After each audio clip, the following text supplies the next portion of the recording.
மைவண்ண நறுங்குஞ்சி குழல் பின் தாழ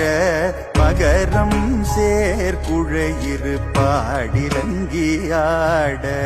மைவண்ண நறுங்குஞ்சி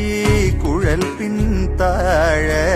மகரம் சேர்குழையிரு பாடிலங்கியாட தேவண்ண வெஞ்சிலையே துணையாயிங்கே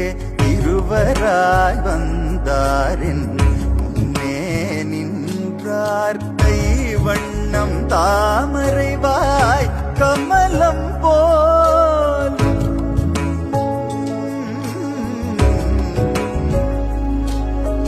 கைவண்ணம் தாமரைவாய் கமலம் போலும் கண்ணினையுமரவிந்தம்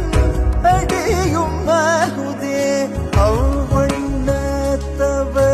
நிலைமை கண்டும் தோழி அவரை